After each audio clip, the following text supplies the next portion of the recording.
What's up, everybody? This is Fred Ricciani of TSC News right here in MNN, here to look back at our most memorable football interviews with players from the past and present. With the NFL season right around the corner, what better time than to take a look back? We're also going to revisit our Madden NFL 17 review with Madden 18 coming out in just a couple of weeks. So sit back, relax, and enjoy.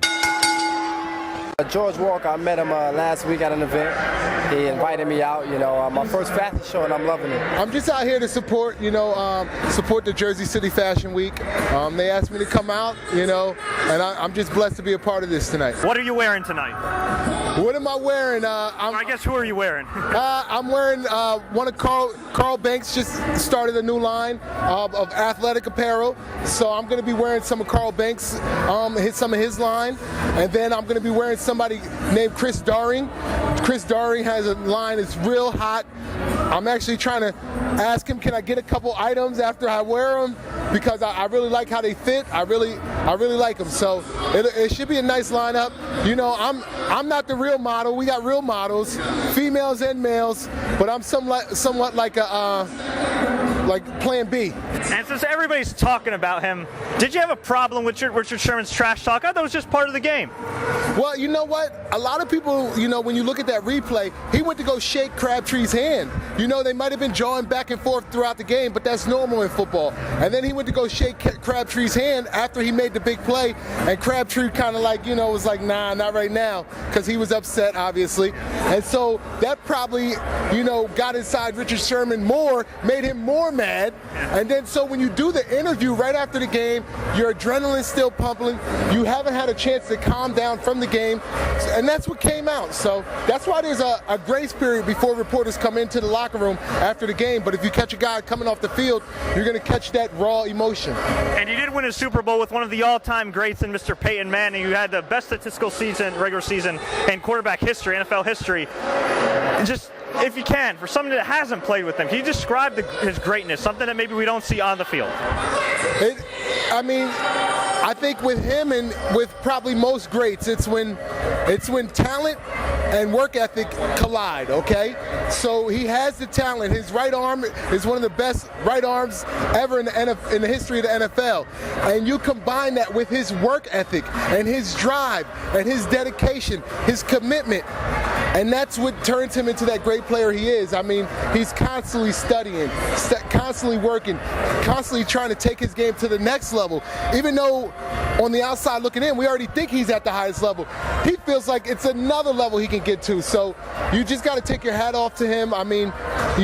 He's going to go down as the greatest quarterback of all times. And I'm just blessed to be able to have an opportunity to play with him when I did. And Andrew Luck now taking the reins for the Indianapolis Colts. Of course, he won the Super Bowl in 06 with the Colts.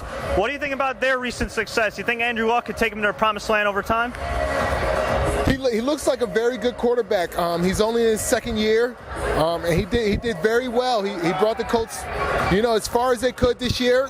They dealt with some injuries, a major injury when Reggie Wayne went down, and you could see the hiccup in the offense for a couple weeks, and then not out of nowhere, but then T.Y. Hilton steps up, and Brazil steps up, and now next year they get Reggie Wayne back. They're going to be a formidable team, so I expect them to do big things in the AFC next year. This is Fred Ricciani of the Sports Courier. I have on today, via Skype, a very special guest. He is a Seattle Seahawk.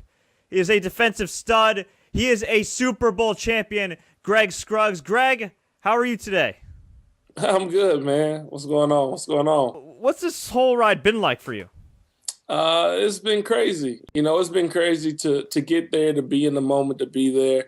That was nuts. It really was. It was crazy. But then, everything that came after it, the parade that had over 1 million people, more people in the city, more people than what lived in the city itself.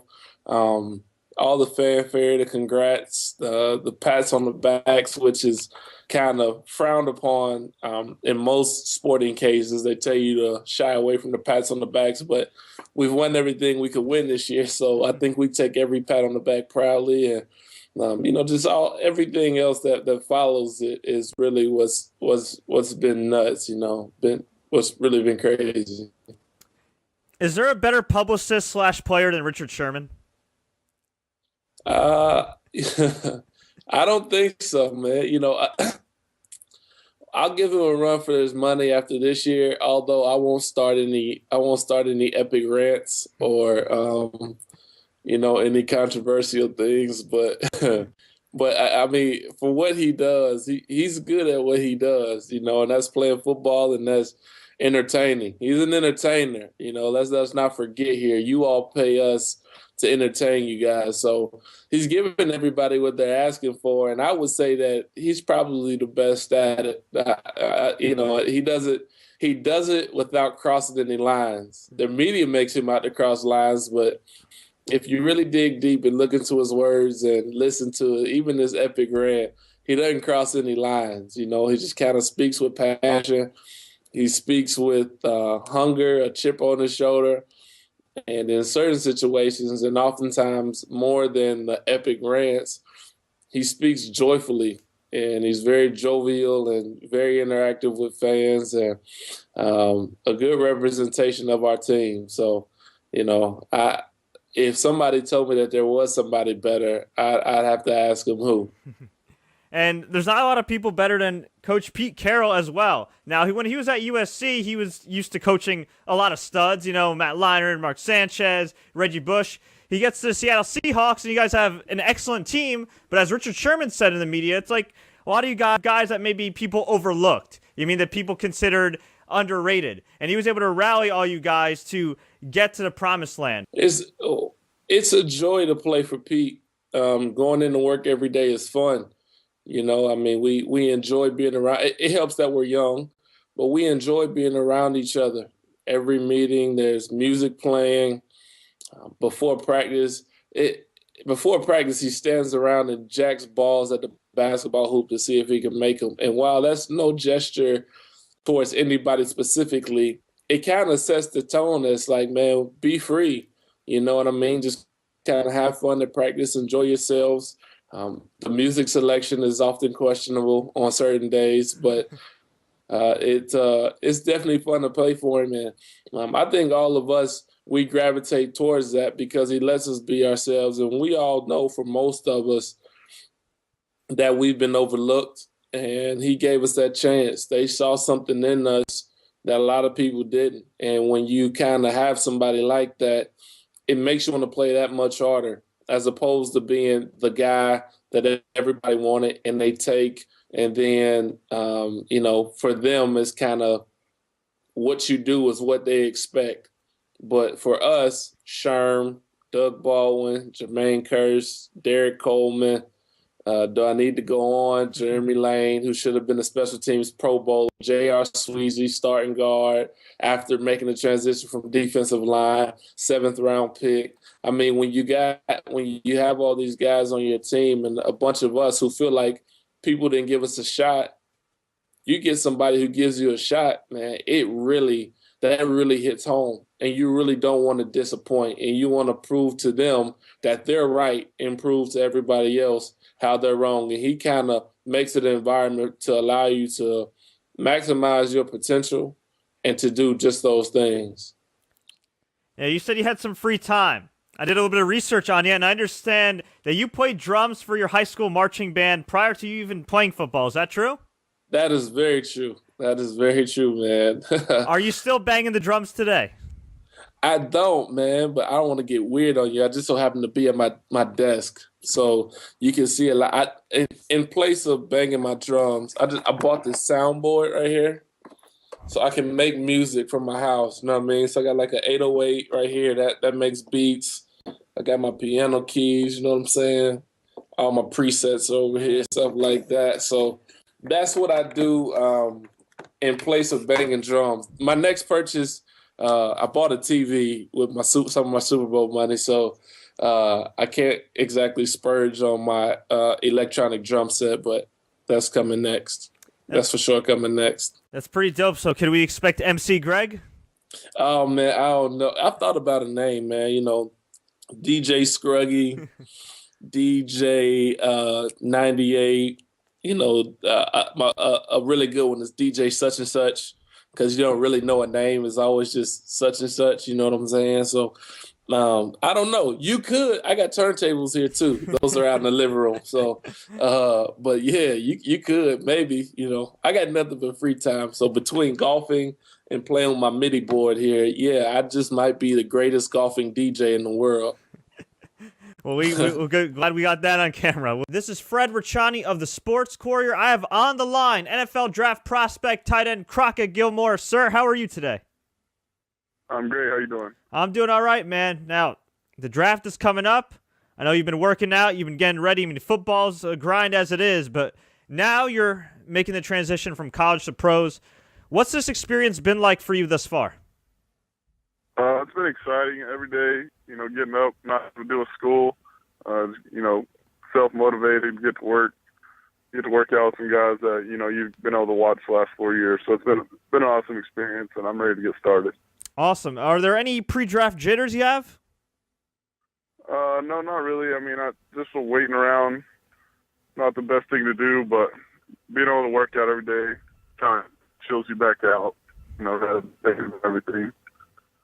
No, of course. Now, we've seen the evolution of the tight end position in the NFL. I mean, you see more guys such as Jimmy Graham, not just being tight ends, but straight up wide receivers. Why do you think the tight end position has evolved in today's NFL? I think because of the size of the receivers. Jimmy's 6'6", the Gronks are 6'6", and the ability to go get the ball over defensive backs that are only 6 foot or 6'1", and then to be able to also block. It's been a huge. That mismatch has always been there. They're just starting to utilize it now. You did play for Colorado State, but you are actually from the great state of Texas. Is there a part of you that hopes that you're drafted by one of the Texas teams? Oh, absolutely. I mean, I think that's something we take pride in, and how we, play football down there, and how we represent that state, and the kids that are from there want to represent the pro teams well. So absolutely, that'd be an honor to play anywhere in Texas. But like I said, I'm ready to play wherever. It doesn't matter. I can play anywhere. Who are your biggest influences on and off the field?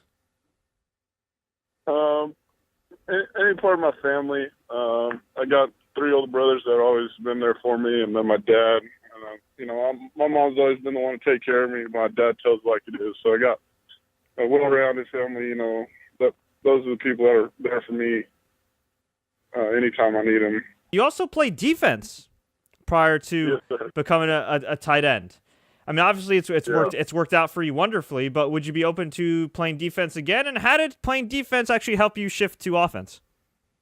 I think I was always a better defensive player personally, and I would absolutely be able to play that again if I can get in the way and get the size down.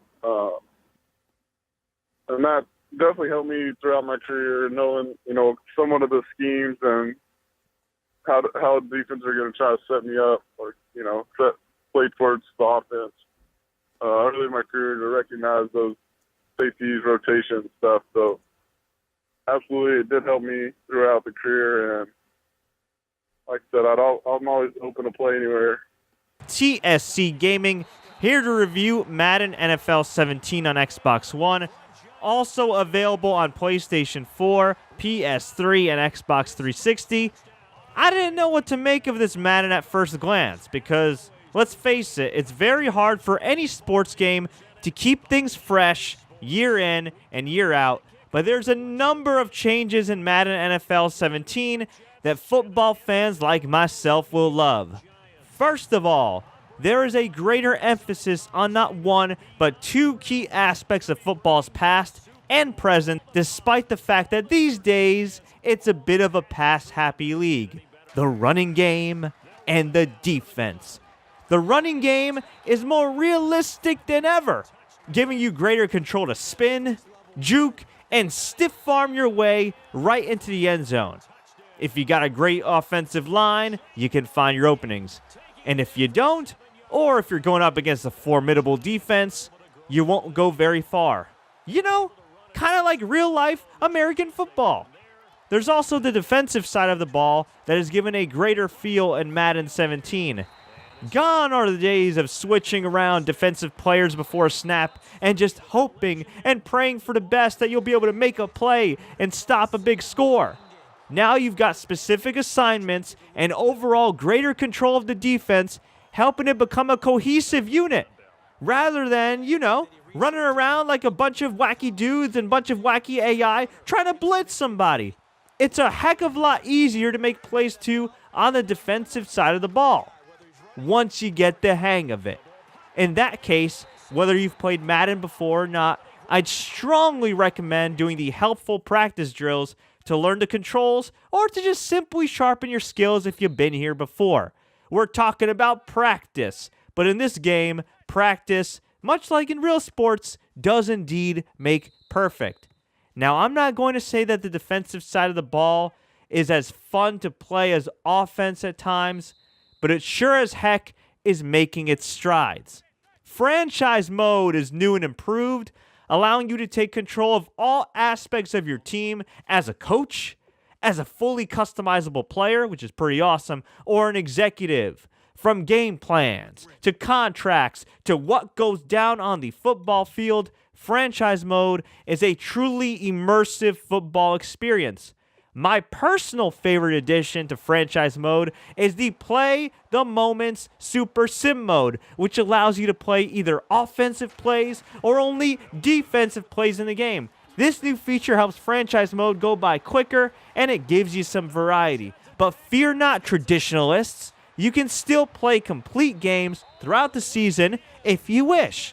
You can also upgrade players' and coaches' attributes immediately after the game, making a once tedious process pretty quick and painless. Of course, you have your usual modes. You have the Ultimate Team, where you get various card packs and can put together, the Ultimate Team, have some fun with various combinations. You got Exhibition if you just want to play a game. You have the Draft Champions mode, which returns this year as well, which is pretty similar to last year. Drafting an epic team, picking a coach that fits your style. It is intense, though. I gotta say, I passed on quarterbacks for a while because I figured, all right, there's going to be some good ones coming up. And luckily, I was able to pick up Jay Cutler and Russell Wilson in this draft. But, man, I almost went through this draft without drafting a good quarterback. I passed over Andy Dalton. I thought, okay, I'll get another one. But like any other draft, you never know who's really going to be available by the time you're up next. As far as online mode, I have to say, even though it's early, so far, so good with the EA servers. So what's the verdict, kids? Graphics-wise, I gotta give Madden an 8. I wouldn't say it's the most spectacular looking sports game or anything like that, but it looks pretty damn good for this current generation. Gameplay, I have to give it a 9. Once you get the hang of it, man, it is a whole lot of fun. Like I said, practice makes perfect, as do the practice drills. And content-wise, I also got to give it a 9 because it's got a ton of options to make you have a full-blown Madden experience that'll be enjoyable for months to come and throughout the rest of the football season and long after it's done. So overall, TSC Gaming gives Madden NFL 17 on the Xbox One an 8.6 out of 10. For more information on Madden NFL 17, game reviews, and everything in between, subscribe to TSC Gaming. If you enjoyed this review, please like, share, take care, and until next time, everybody, as always, enjoy the games.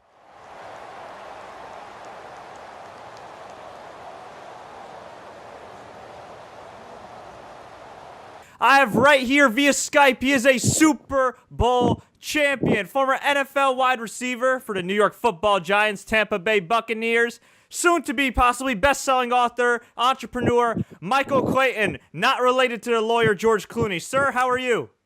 I'm very good, man. Blessed at this beautiful weather. I'm out here on the beach with my family, just relaxing there, enjoying spring break, and I'm enjoying being on the show with you guys. That's all. Now, you're a very lucky man. Do you realize how cold it is right now in New York and New Jersey? We are freezing our butts off. I was freezing my butt off too. I woke up and it was like 70 degrees. And then the sun came out and now it's 85. Beautiful day. Oh, yeah, not like you're rubbing it in or anything. Right. Well, you've been pretty successful in football, obviously, and you're doing pretty well for yourself after football. Can you let fans know what you've been doing since you hung up the cleats? A little bit of everything, man. I've bought some property. We build. We teach kids how to lay floors, put up drywall, fix roofs, and things like that with our foundation. And I just became an author of Chasing My Rookie Year. It's my latest accomplishment thus far. Chasing My Rookie Year is about my testimony and how I had a great rookie season with the Bucs and had to go through trials and tribulations to ultimately make myself way back to the New York Football Giants. And I was blessed with the opportunity to be on the team with them, winning the Super Bowl 46, 2011. Now, there's always a kind of a running joke, like almost every Giant that's won a Super Bowl has written a book, but I always tell people, and I'm not just saying this because they're my favorite team, I always tell people there's so many dynamic personalities on that team, from the coach to the quarterback to the receiver to, when Strahan was on that team. How unique is that team compared to other NFL teams you've played with? Well, I think that it was, when I got there, I just really felt that it was a team full of generals, I think that everybody respectively brought their own unique characteristic to the team. And even myself, I wasn't one of the guys who was on the field and, producing and playing a lot. I was more so a guy who played a role behind the scenes and just helped the team come together and show leadership and example of being to work on time and how we work after practice and getting extra work and just showing guys how to be a veteran leader. And that was my role for the New York Football Giants. And everybody had a different part. We were blessed to go through a situation where Coach Coughlin brought in the Air Force, man. And they talked about how when they're in a dogfight, how they come back and they have their sit-down meetings and, they take criticism from each peer. They take 3 daggers and they move on and they tell their story that everybody is informed about how to deal in that situation. So you don't have to be in that dogfight to carry yourself as your friend and your soldier just went through that dogfight. So we were able to do that as a team and implement that same system. Criticize each other at first, man, and went horribly bad. People were standing up. Yeah, like I said, you had a team full of generals and pride definitely was present. But then after a few weeks, man, we were able to get better and better and better. Even when we had a couple of losses in that season, everybody came together as a team, and that was one of the most exciting things that we went through, coming together as a team, implementing specific strategies to be a great football team. Winning a Super Bowl, man, was a dream of a lifetime, man. And obviously, when you win a Super Bowl for a city, it's very special, but I'd imagine it's even an even bigger feeling winning it for New York and New Jersey. Absolutely, man. We all know that New York is the media hub of the world. And, when we went through some trials and tribulations early, the fans really showed themselves. They really showed us how they really felt. And we were booed a lot of times and they were upset. But the sports fans in New York City are very passionate, man, very passionate about their sports. To be able to stay together as a team and then having the parade of champions, so to speak, or being honored in downtown New York City, to see thousands and thousands of people come out to that, and then to drive over to Jersey and the stadium is packed with 40,000+ people. I mean, it's just amazing. Those fans, they really motivate you, no different than Seattle, motivating the 12th man in Seattle. In New York, we had that. Once we got on the roll and started winning, because they're so passionate, man, the fans can really push you and propel you forward, and we got that in 2011. Now, in between your stint with the Bucs and the Giants, you said you overcame a lot of adversity. Did overcoming that adversity prepare you for playing in a big market like New York? It did. When I was fired from the Bucs, I sat at home for 10 weeks or 7 weeks, and I turned down my agent telling me that he had an opportunity for me in the UFL about 6 times. and I go home to see my mother. She gives me this passage. The passage reads, "Have faith, my son. I'm going to open doors, but you have to have the courage to walk through it." As soon as I'm reading that, my agent is calling me again, telling me about the opportunity in the UFL. Now, I was scared. I was embarrassed. People talked about me. They said that I had money problems. I was under a $3.5 million contract, probably made more money in my whole career being fired and sitting at home because I had the opportunity to go play in the UFL. And I didn't know what it would do for my career. I played 4 weeks in the UFL. It prepared me to play the game of football, and I was fortunate enough to get a call from the New York Football Giants. I decided to go, had a great workout. They signed me on the spot, and I signed on that Tuesday, and I was the third receiver on that Sunday only because I swallowed my pride. I went to the UFL. I prepared to play football, and it just worked out perfect, man. So though it was one of the most scariest moments, the most humbling moments, I was the lowest moment of my career.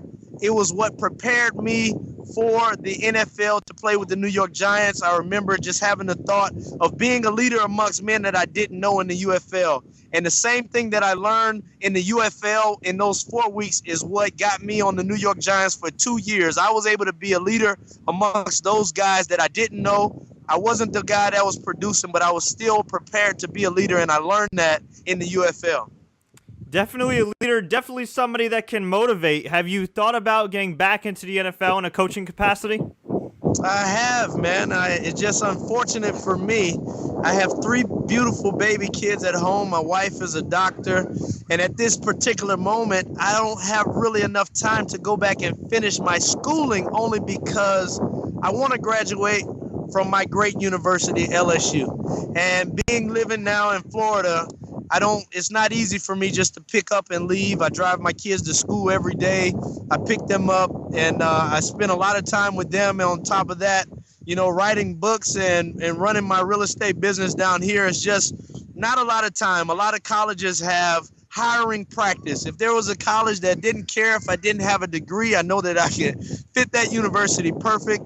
But I'm not the one to fret or get down on that. I know that the perfect situation will happen sooner or later. I think that my heart's desire, every time I get a chance to coach high school kids and coach college kids, I had a great opportunity to go to Pensacola, and with all of the draft picks that are down there, Jarvis Landry, some other guys from LSU, Jadeveon Clowney was down there, and just getting a chance to share my story. I know that coaching was always my plan C, only because I knew that I can always fall back on it.